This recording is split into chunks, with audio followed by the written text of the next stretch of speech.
Hello guys, welcome back to another interesting episode of On the Farm Visit. So on today's episode, I'm in uh, Gafore. Gafere. Okay, this place is Gafere in Kuje area council of FCT in Abuja.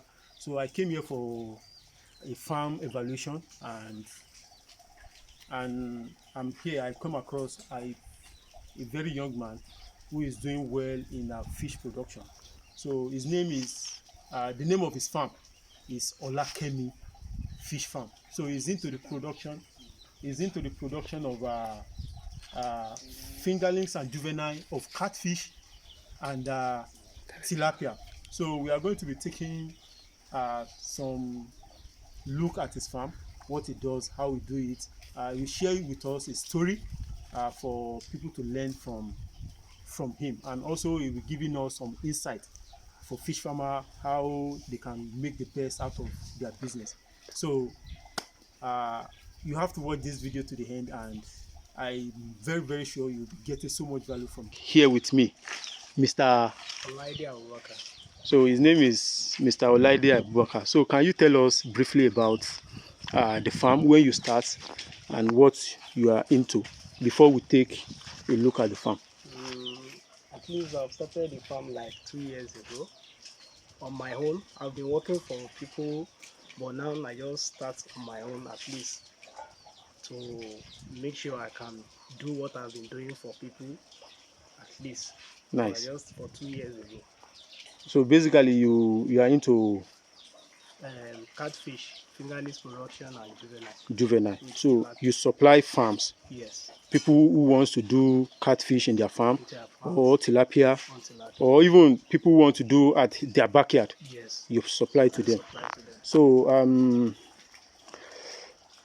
how can you say the business so far? Well, we thank God the business is lucrative, at least for now. It's the one in town.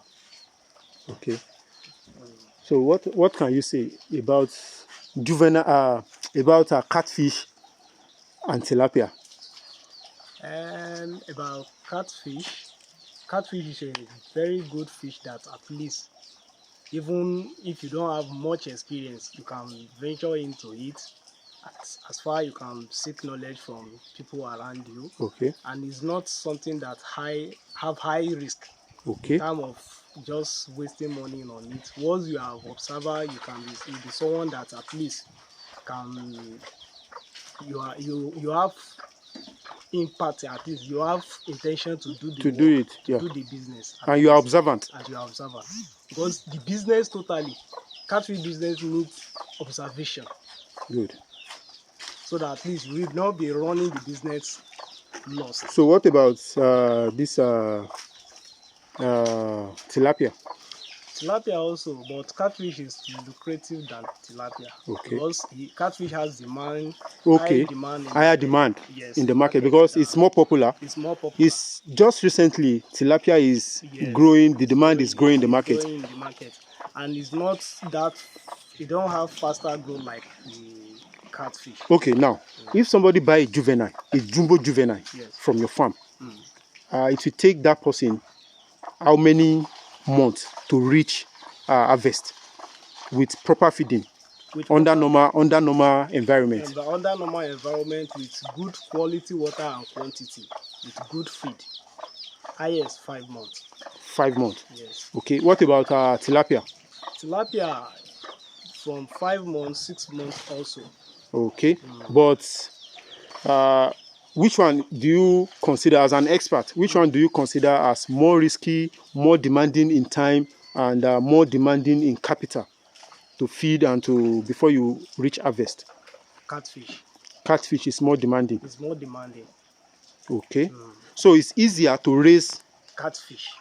It's easier to raise. You know, the difference between catfish is that tilapia don't consume much feed, and they don't have higher demand in market, so people don't do it much. Okay, like because catfish, of the market. Because of the market. But there is not. Okay, I get it now. I get it now. If you want to raise 100 tilapia and 100 catfish, yes, catfish will consume more food than tilapia. Okay, and at the end of the day, maybe the feed conversion ratio of tilapia is higher. It's higher, yes. Okay, okay. So in terms of ruggedity, Yes. like stress, disease, ruggedity to stress, which one do you think is stronger Catfish is stronger than tilapia? than tilapia. Okay. So take us around. Show us some. These are my post fingerlings. Just started sorting it. Okay. I'm sorting them. So you supply this one to people who wants Yes, to. but we supply, these are fingerlings. Okay. So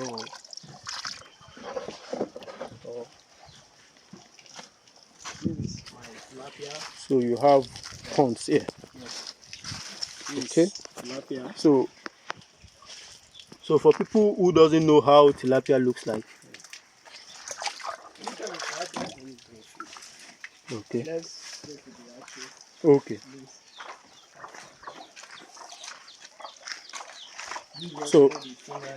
So it's actually a business you can do at your backyard, because I can see with this small size you raise them in thousands. In thousands. At least my production, I have nothing less than 30 to 50,000 fingerlings at hand now. Fingerlings? Yes. Wow. Wow. Wow. So anybody in Abuja environment and you need fingerlings, so this is your hatchery. Yes. Where you hatch. Hatchery. Wow. Wow. I'm just as in, it's paining me that I didn't come with lights and a microphone. Okay. You have a very good setup here. So you can see it's hatchery where you hatch the fingerlings of the catfish. So for somebody who wants to go into fish farming, what are the five things you want that person to have at the back of his mind for success? The first factor is water. Water, okay. Water.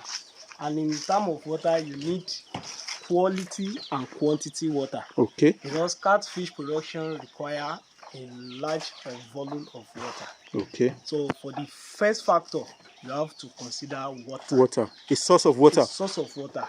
It may be borehole, it may be spring, it may be well. Just get a source of water. Just get a source of water. Okay, and then? it will be quality and quantity. Okay. So then Your capital. Okay, to construct the ponds. You see, many people fail. They spend money on construction than stocking. You understand? So it's better for you to know your initial capital. If you are someone that cannot take up to 1,000 and you are going for 10,000, definitely you have already planned yourself to fail in the business. You will not be able to sustain the feeding. You understand? You can, if you consider the price of the seed, the juvenile or the fingerlings, you may be thinking, how much is juvenile? 20 naira, 30 naira. I can buy up to 50,000. You understand? But when you reach some certain stage that they started consuming feed, you will not be able to feed them. You just stop. You just stop. So at the end, you will now be saying that the business is not lucrative. And some people, during their planning to go into the business, they don't use their available capital. They will be thinking, I'm expecting money somewhere.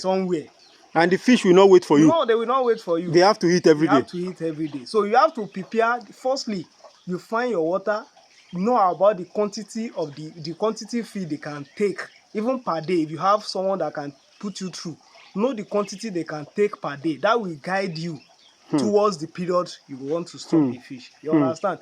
Because many people say, okay, I stock 2,000, and they didn't tell me that they will hit up to like this. Once you know, prepare for it. You prepare for it. So another thing is marketing. You have to prepare for market before you harvest. At least you do market survey with your environment. You tell people around. You tell people around what are they demanding for. Because we have different size of table size. Okay. We have melange.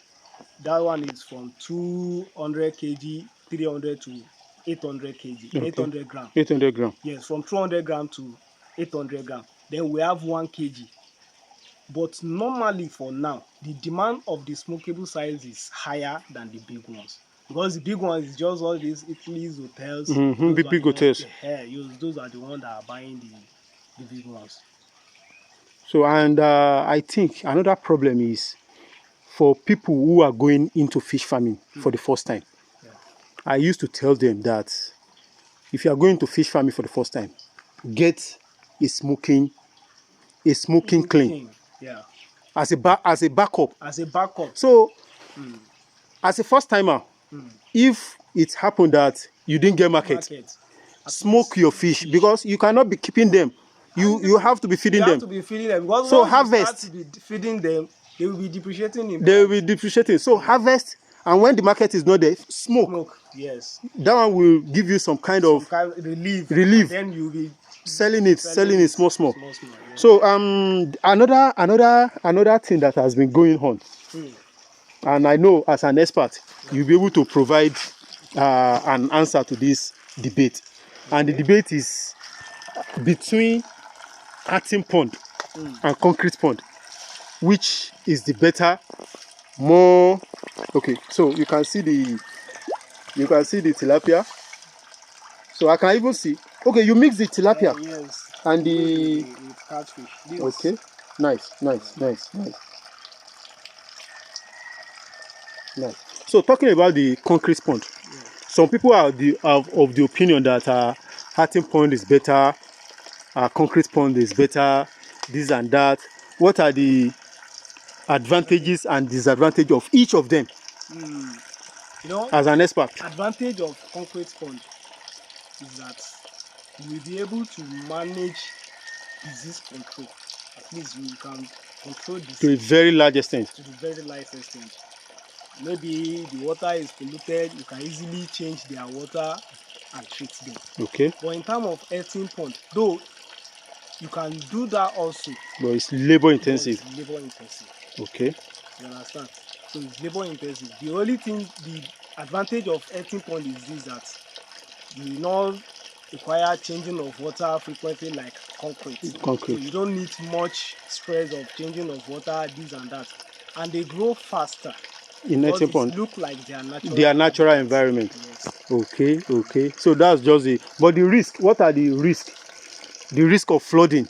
The risk of flooding. That's why it's in earthen pond. The risk of flooding. Okay. Yes. So if you have someone that knows very well, at least it will help you at least check the environment, so that at least you can know how you can control your erosion. You understand? Some people, they will see you will see river and they will still go and put pond closer to the river. And you can't predict you stand the risk of flooding. Yes.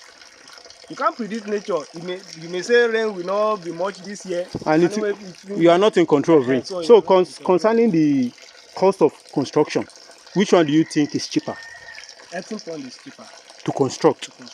Okay. Yes, because you don't need to stress yourself on buying block, cement, concrete, all these. You just need to dig and arrange the bag.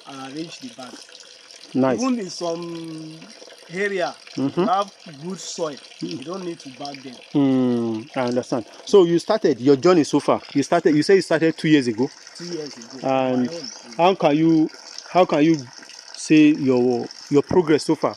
Where did you start and where are you now? So Alhamdulillah, I thank God. At least. So you started with, is it with one tank or two tanks? Just one tank. I started with just one tank. And you have like a dozen now? Yes. I started with just one tank. Okay. So. And I even started with just one broodstock. Broodstock? Yes. Just one broodstock. One female, one male. And you are having over how many fingerlings? I have about 50,000 fingerlings at time. Wow. Nice. So, guys, farmer is in the house, and anybody who is thinking of going into fish farming in Abuja, Mr. Olakemi Fish Farm is a sure plug.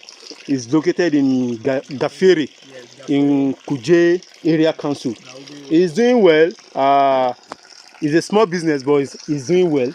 The most important thing is for you to start, and as you can see, from one tank, one trampoline tank, he has been able to grow the size of his business to over a dozen now.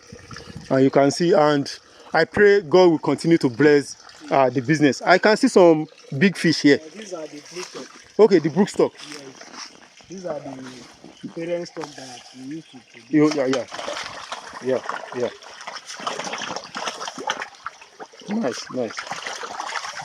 Nice.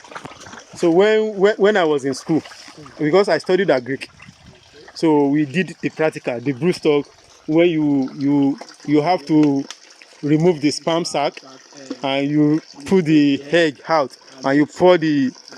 It was a nice experience. So we really appreciate you for what you are doing. And one of the best things, if you want to be successful in fish farming, the quality of your stocking material is very, very important. Very important. Yes. Is very, very important. So what will you say for somebody who is a novice? What are those things that person should look out on the fingerlings he's buying? Is it the color?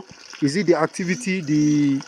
The how they do in the water for you to know, okay, this one will be a very good. Number one, first timer farmer that wants to go into fish farm, especially catfish, don't buy fingerlings. You can't handle fingerlings. You understand? As a first timer in catfish, it's better for you to go for standard juvenile or jumbo. Standard juvenile or jumbo. And when you go to the farm, firstly check the environment. If you see dead fish, hanging fish, you know definitely there is problem. There is problem. So you should be. That's why when you start, I say you should be observant. Observant, yeah. So you will observe everything around the farm. If it is where you can get your fish, you go ahead. At least. Thank you so much for sharing this valuable information with us. So viewers, I will be leaving his phone number on the screen for your juvenile stocking material consultancy in fish. It helps people to set up farm, manage and do troubleshooting. So I will be leaving his WhatsApp number on the screen. So for any business in fish farming, his location is in Kuje. You can kindly reach out to him. Thank you for your time and see you on the next video. Thank you. Yeah.